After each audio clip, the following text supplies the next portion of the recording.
Welcome to episode 144 of the Ben Briggs podcast. I am Ben Briggs. It's Saturday, people. Saturday, the 19th of September, 2020. And I hope your week's gone well, people. I hope you're planning your events for the weekend.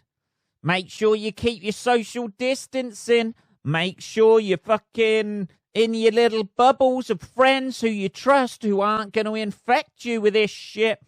I've had a bit of a strange week for me this week, people, because I actually did a gig. Holy fucking shit, man!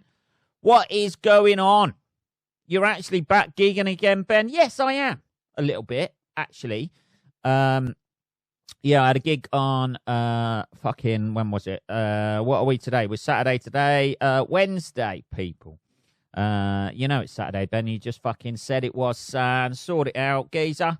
Yeah, so I had a gig on Wednesday night at the Canal House in Nottingham for the Nottingham Comedy Festival. Guys and girls really. And it was all right. It was nice. It was just like a new material night. Usually the venue's quite a big venue and holds, well, I say quite a big venue, but it holds about 120, 130, something like that. And usually it's rammed. It's like a £1 night. So everybody pays £1 to get in, usually. And then there's like a bucket collection for the acts at the end and shit like that. So you get your fucking, it's a new material night, but you get your fucking petrol paid for you usually.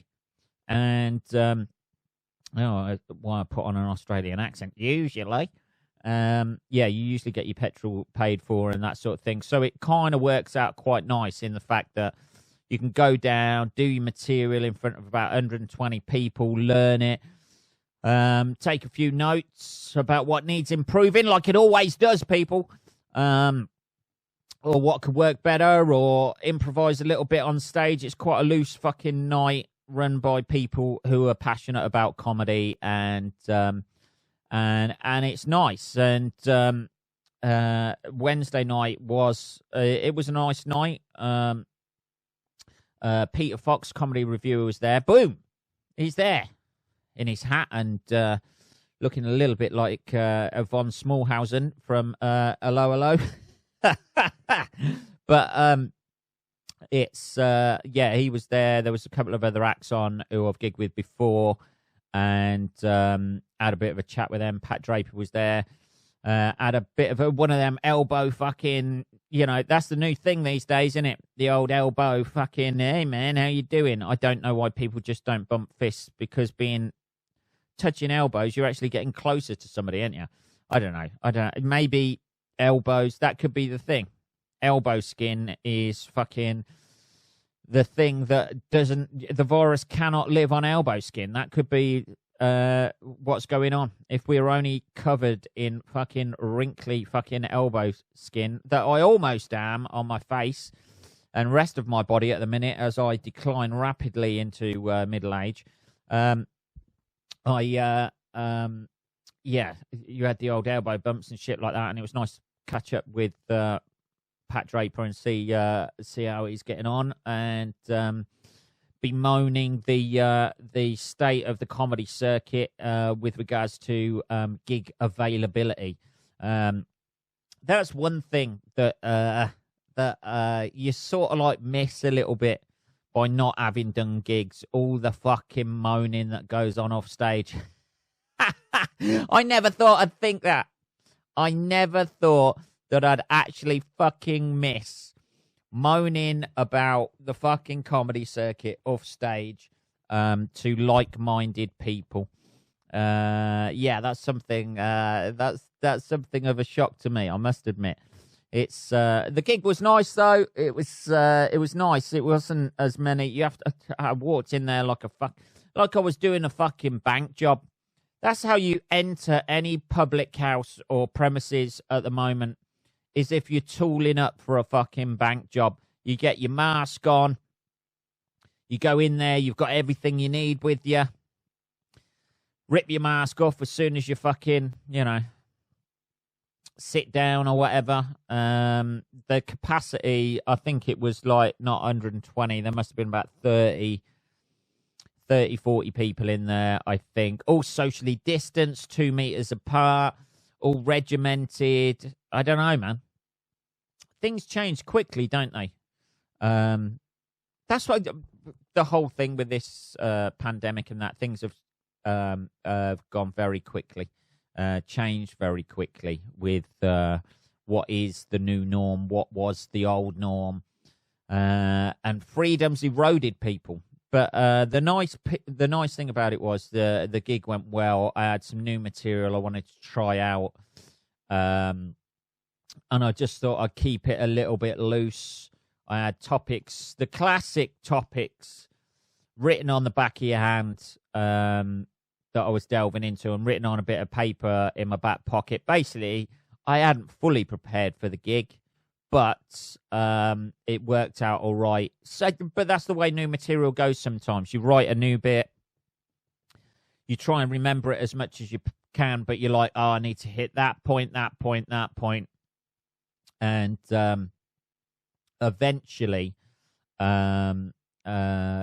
you'll fucking remember it. You miss bits out. There was a couple of bits I missed out, and I was like, oh, fucking hell, that was a nice little line. There was a setup I did and then couldn't remember the fucking punchlines for it, multiple punchlines, and I was like, oh, fuck, I've done that one before that one.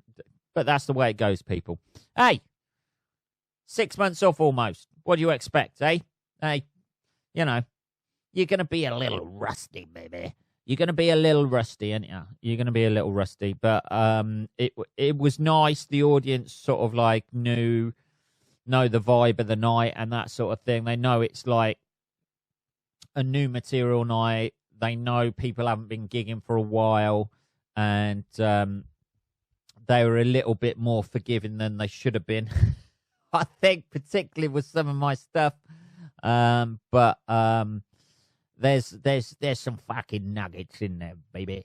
There's some nuggets in there, I think. Let's have a little bit of tea. Just being honest about what's been going on was fucking refreshing. You know what I mean? Being honest about talking about the fucking day job and those sort of things during this difficult period for all of us, man. So yeah, it was nice. It was nice to get back on the horse again, and you miss and the little things, even like driving to the gig. You stick in the CD. I don't do all this fucking, hey man, store it in the cloud, man. So I stick on a CD, listen to the songs I want to listen to, and get a bit upbeat and that, and like start driving to the gig. And it was nice. The only thing that's changed from that is you don't ring anybody because there's no one to ring, baby, on the way to the gig or on the way home. So that's a little bit weird from a personal point of view. It's nice to have somebody on the other end of the phone that you can talk to about shit, like with your gig and stuff like that. But that is all over. But yeah, it was a fucking. It's weird dissecting a gig with somebody after you've just done it, somebody who knows about gigging as well. It's a nice thing to do. And if you sort of like, everybody moves on and shit like that, don't they? But like, I just got and then I started listening to Joe Rogan's podcast. I don't know if you've heard of it, people, but it's a little bit more popular than the Ben Briggs podcast, I imagine. And there were certain bits on there. So that's the new normal for me, people. Driving to a gig. Nottingham's about an hour and a half away from my house, depending on the fucking traffic, Sam. But yeah, it's about an hour and a half. So it's a nice sort of like, almost like a therapeutic calm before the storm. As long as you can get there, there's very little hassle. I say very little hassle. until you turn up in fucking Nottingham, and then you can't fucking park. It was just like, I don't know. It was the fucking walking up the steps MC Escher thing that go constantly walking up like that. Every time I got into the middle of Nottingham, I don't know what the fuck they've done, but you can't get anywhere near the Canal House. That's what I know. That's for sure.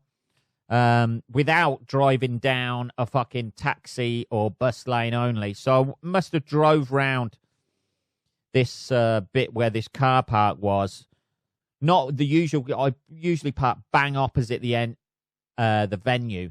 You sort of like park up. There's a car park opposite, bang, stuff like that. Pay your money if you have to, or there's a little side street that you used to be able to park down for fucking free.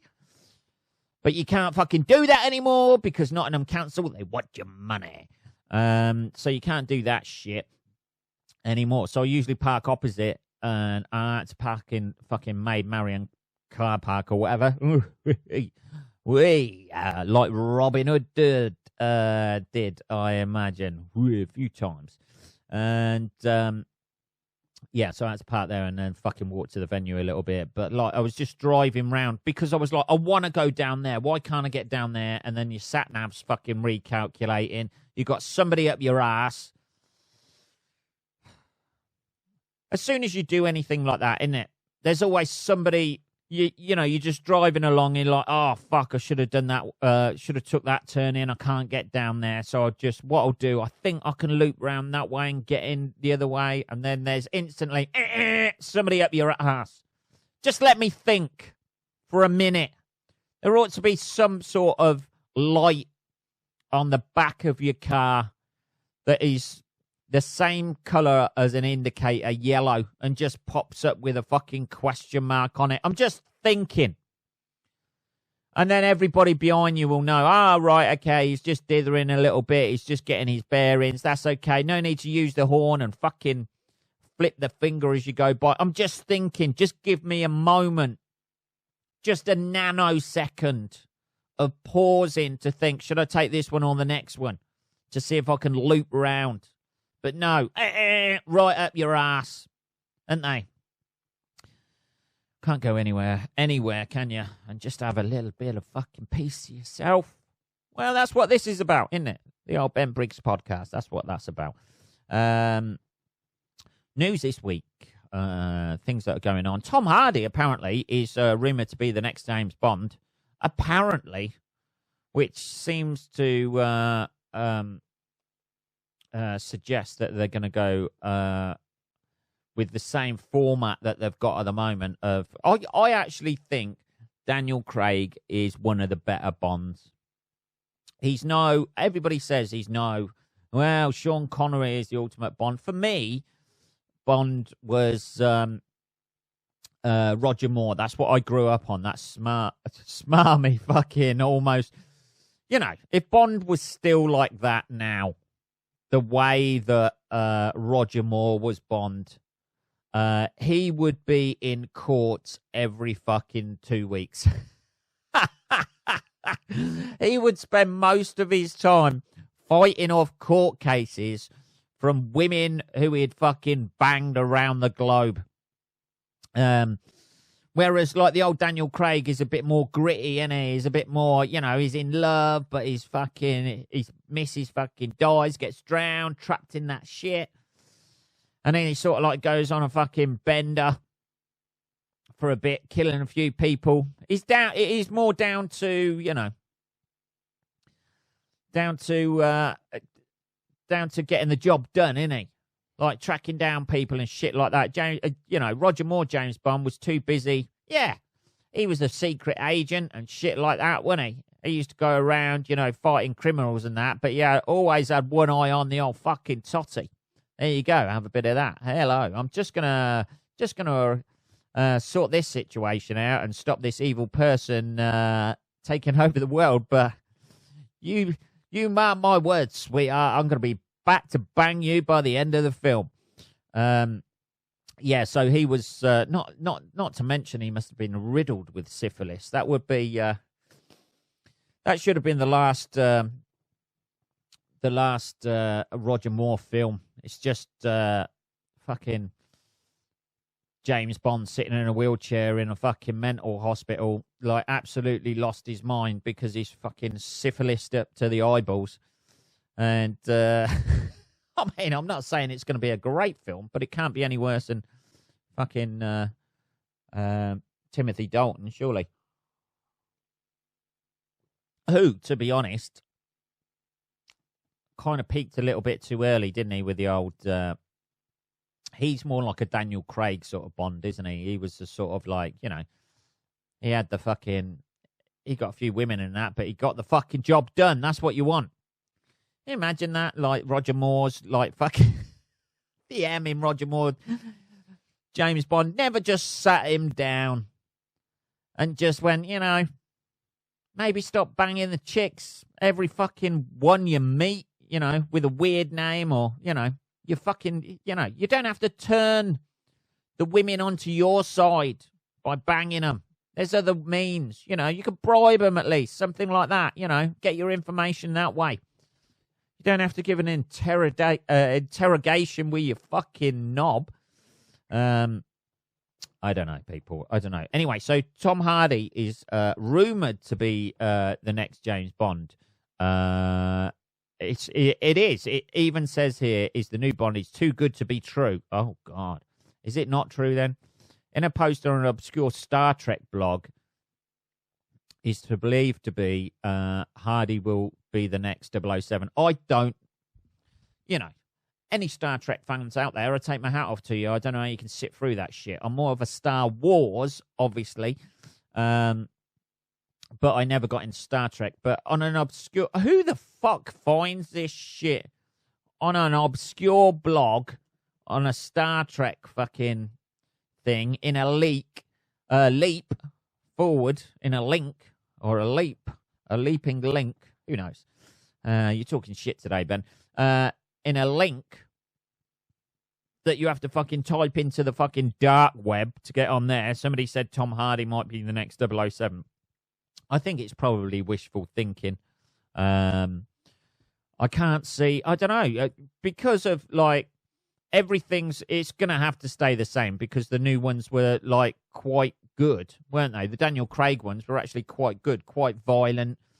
He's a sort of, like, he's almost like a flawed hero in those films, isn't he? He's got a lot of issues.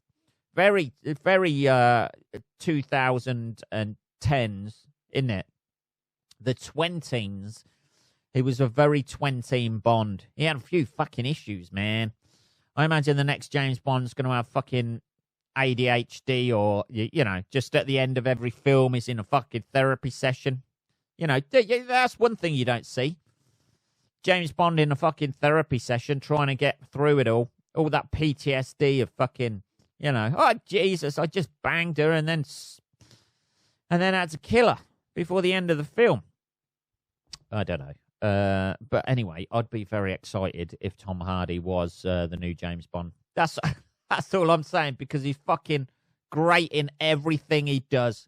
Every fucking thing. He's like Stephen Graham. He's fucking great in everything he does. Tom Hardy is great in everything he does. I know people panned the film Venom, but I fucking love that film, man. I fucking love that film. Anyway, so we can but hope, people. We've still got the new Daniel Craig film coming out. And when's that out? A Time to Die? A Time to Kill. John Grisham. Time to Die. Is that it? Bond. Is that it? A Time to Die. A Time to Die. Why are you just saying that? Time to Die is forthcoming spy film and 25th installment in the James Bond film series produced by Eon Productions. When's it coming out? 2021, is it? Release date, 2nd of April, 2021. It was meant to be this year, wasn't it? But the old fucking Chinese fucked that up for us, didn't they? With your fucking flying rat-eating ways. Still not proved. I don't know. Yeah, so that's not coming out till 2021. Everything's coming out at 2021, isn't it? That's if the fucking cinemas are still open. I don't even know if the cinemas are open anymore. Let's Google that. Fucking hell, Ben. Do you know nothing anymore? Cinema open. Northampton. Let's see if the local one's open. Fucking hell. Cineworld. Sixfields. That's it. Oh, God. I don't know whether it's open or not, people. Anyway. I don't know what Google's suddenly gone shit for. Look. The fucking... Is there any more annoying than that fucking buffering fucking circle? It's like... You've brought up the Cine page. You've clicked on a fucking website. Go to website. You found that bit. You did that in seconds, Google. Didn't you? You brought up that in seconds. Like when I typed in, you bring up the whole fucking list of it, and then you click on the website and it's buffering. Oh, no, I'm tired now. Tired. This Cineworld cinema is temporarily closed. Please check back soon. Yeah, they're not open, man. Not open. Cineworld. Is View open? There's another one in town centre. Yeah, we've got 2 cinemas in Northampton, yeah. Oh, God, this is fucking buffering now. Sometimes may not be... Oh, God. Oh, yeah, that one's open. I think that one's open. I don't know. Anyway. Yeah, so Tom Hardy, going to be Bond. Looking forward to it. Maybe Bond. You know, this will probably end up on the internet as well. Hey, released on an obscure podcast. It's been told that Tom Hardy will be the next Bond. And it's just me going, hey, Bond! Like that. Who is this guy? Yeah. So that's that. That's it. All bonded out. Also, I did notice this week as well and stuff like that. I don't know. It's been doing the rounds. Something that it is also very 2020, 20 teens, 2010s. Fucking the old... somebody fucking blew their brains out on TikTok. I would have thought if you're going to commit suicide on TikTok, the best way to do it would be by bomb. Surely. It's all in the fucking name. Ronnie McNutt. Fucking, he was the geezer who fucking blew his head off. I haven't, to be honest, right? He's got a hell of a side part in there. I imagine it was even worse than that after he fucking blew his head off. Yeah, fuck me. People I know who I work with in the day job, they had the video. They had the video, or they watched the video, or it's saved on their phone or something. I don't know. I don't know why. But it was. I'll tell you what it was. It was one of those. It was one of those things that they said, "Oh, I've got a copy of that video or whatever. If you want to watch it," and I was like, "No, no, I don't want to watch that, man. It's not, you know, somebody fucking brutally killing themselves on a new platform. You know, even on an old platform." Somebody posted a video on MySpace or something like that. I ain't going to watch it. I don't really want to watch people committing suicide, just fucking ending it. But apparently this video's traumatized kids and was a coordinated attack plotted on the dark web. TikTok says a gruesome video of a man committing suicide that went viral on its platform was spread deliberately by a group of sickos working together. The company found evidence of a coordinated attack when it investigated why the video was suddenly appearing on the popular short video sharing app. Oh, Jesus. To be the most popular fucking video on TikTok for a day. TikTok scrambled earlier this month. Sorry, just taking a tea. Scrambled earlier this month to remove clips of a man shooting himself with a gun. The distressed incident raised concerns about the... I've seen raised concerns about the platform's ability to stop harmful content. Well, yeah, I imagine it fucked up. I've seen people like posting about their kids. Hey, my kid saw this and it traumatized them. She had to sleep with me all night and that sort of thing. Some guy has just fucking killed himself. You can't fucking turn it round and somehow get sympathy for your fucking... This'll set her back months. Well, you know, I don't know. I am not on TikTok. But I imagine it was just, you know... Isn't it meant to be just a platform for people who make a long throw into something or dance like a fucking granny or do like a fucking magic trick with a fucking thumb or something like that? Is that it? Yeah. Oh, poo. I don't know. Something like that, innit? I imagine that was a very big leap for what content is usually uploaded. I imagine so. Theo Bertram, TikTok's European Director of Public Policy, said, "Oh, fuck, we're fucked."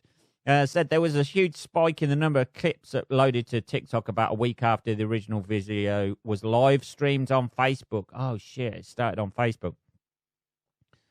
I thought they were banning it, weren't they? US app stores are banned. Is that right? TikTok banned in the US. I'm going to have to Google that. TikTok banned USA. TikTok Band-Aid USA. Let's have a look. TikTok's newsroom. TikTok US ban is on hold. What comes next? Oh, right. The Commerce Department announced earlier this month that TikTok downloads will be banned September the 20th, and further restrictions will go into effect from making it illegal for internet backbone companies to carry TikTok's internet traffic. War on TikTok, baby. Already. You know what this is? Do you know that Facebook are actually releasing their own version of fucking TikTok? And I reckon it's old Zuckerberg fucking tightening the fucking thumb screws. Hey, I can win you the next fucking election, baby. Take out my competition and we'll see what we can do for you. This is my conspiracy theory. Uploaded by Facebook people. That suicide video. Originally came on Facebook. Oh, that could be it. I don't know. That's a very 2020 thing to do to, you know. It's like writing a suicide note on fucking Twitter, isn't it? Writing your suicide note in 280 characters. It's 280 now, isn't it? Yeah, 280 characters like that. And then just flinging it off there. This is, you know. Here's the ultimate fucking conclusion to my life. I don't know, man. Well, it's just, you know, even suicides can go viral now. Even suicide, something that's, you know, something that should really be kept personal. Your own suicide, you know, your family don't really mention it afterwards. He just went missing and, you know, he died. That's it. It was a very sad end. He died. He blew his brains out on fucking... I don't know, man. I didn't want to watch it anyway. And I'll tell you why I didn't want to watch it. Because I don't know, man. We all fucking, you know, get a little bit down from time to time, don't we? Not that I've got a gun to do it with, but I don't know. I thought if I watched it, it would fuck me up. You know, just that. The fucking horrendous nature of it. Of somebody blowing their fucking head off. I don't think I could have took that. I mean, like, I'm quite a liberal guy. I've seen some fucking horrible films and shit like that. But at the back of your mind, you're still thinking, oh, well, you know, like, as my nan used to ruin every film for us. It's not true. All right, Nan, let me get into the fucking plot here, baby. But you know that, you know, as gruesome and horrible as it is, but I could just imagine with my mindset and my frame of mind, I don't want to see people killing themselves. I want to, you know, under all of this, pessimism is a disappointed optimist. Is that what they say? Under all of this pessimism that I project via the internet, I still think in the back of my head, hey, things are going to work out for you, Ben. But they ain't going to work out when you got a fucking, shotgun pellets going through your brain, are you? That's it. You've cashed your chips in. That's it. Fuck it. I don't give a fuck anymore.